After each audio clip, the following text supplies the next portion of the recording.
ఈ రోజే డౌన్లోడ్ చేయండి, మీ ఫేవరెట్ షోస్ చూడండి. డాక్టర్ గారు, మరి పన్నీర్ స్వీట్ పరాఠా రెసిపీని ప్రేక్షకులందరికీ ఒకసారి చూపిద్దామా? పన్నీర్ అంటే 23% ప్రోటీన్ కలిగి ఉంటుంది. దానికి ఇంకా కొంచెం తేనె కలిపితే పన్నీర్ ఎంత కమ్మగా ఉంటుందో, జున్ను తిన్నట్టు దగ్గర అలాంటి టేస్ట్ వస్తుంది. మరి ప్లెయిన్ పరోటా కంటే స్వీట్ పరోటా ఇంకొంచెం బాగుంటుంది. ఉప్పు లేని చప్పదానం అస్సలు తెలియదు. అలాంటి స్వీట్ పన్నీర్ పరోటా ఎలా తయారు చేసుకోవాలో ఇప్పుడు చూద్దాం. పన్నీర్ స్వీట్ పరోటా తయారు చేయడానికి కావాల్సిన పదార్థాలు: మల్టీగ్రెయిన్ పిండి 1 కప్పు, పన్నీరు తురుము 1 కప్పు, పాలు 1/2 లీటరు, ఎండు ఖర్జూరం పొడి 1/2 కప్పు, తేనె 2 టేబుల్ స్పూన్లు, పెరుగు 1 టేబుల్ స్పూను, బాదం చీలికలు 1 టేబుల్ స్పూను, యాలకు పొడి కొద్దిగా.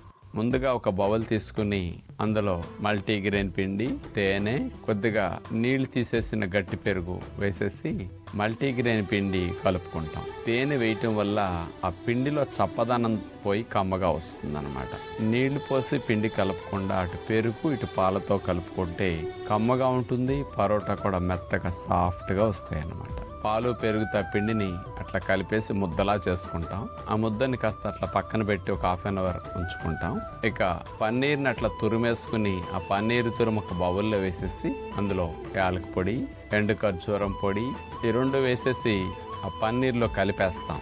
ఇక 2 అట్లా సిద్ధం చేసుకున్న తర్వాత కాస్త మల్టీగ్రెయిన్ పిండి అడుగును కొద్దిగా వేసేసి మల్టీగ్రెయిన్ పిండిని ఒక ముద్దలు తీసుకుని అలా పల్చగా చేసి స్టఫింగ్ చేయటం కోసం అట్లా గుంటలా చేసేసుకుని అందులో తీపిగా చేసిన పన్నీర్ని లోపల స్టఫింగ్ చేసేసి మల్టీగ్రెయిన్ పిండి అట్లా కవర్ చేసేస్తాం, మూసేస్తాం. ఇంకా చపాతీ కర్రతో పరోటాలు అట్లా చేసుకుంటాం. పైన బాదం పప్పు చీలికలు అట్లా గార్నిషింగ్ చేసేసి ఊడిపోకుండా చపాతీ కర్రతో అట్లా నొక్కేస్తే ఆ పిండికి అంటుకుపోతాయి. ఇక నాన్ స్టిక్ పాత్ర పైన మేగడ రాసేసి దానిపైన స్వీట్ పరోటాలను అట్లా వేసేసి సన్న సెక్క మీద మెల్లగా కాలనిస్తాం. పైన కూడా మేగడ రాసేసి కింద కాలిన తర్వాత వాటిని తిరగేసి అట్లా మెల్లగా కాలనిస్తే స్వీట్ పరోటా చాలా టేస్ట్గా ఈ పరోటాలు ఉంటాయి. కఫము కానీ, దగ్గు కానీ, శ్లేష్మాలు కానీ, థ్రోట్ ఇన్ఫెక్షన్స్ కానీ ఏ విధమైన సమస్యలు రాని విధంగా ఈ పరోటాలు చక్కటి రుచికరంగా ఉంటాయి.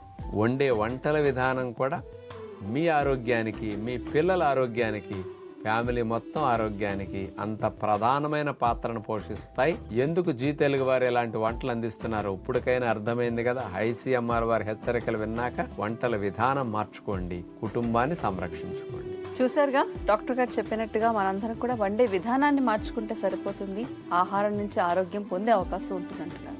మరి మన కార్యక్రమంలో చూపించే ప్రతి రెసిపీలో ఆరోగ్యం ఇమిడి ఉంటుంది కాబట్టి మరిన్ని రెసిపీస్ కోసం ZEE5 యాప్ డౌన్లోడ్ చేసుకుని ఆరోగ్యమే మహాయోగం కార్యక్రమంలో తప్పనిసరిగా చూడండి.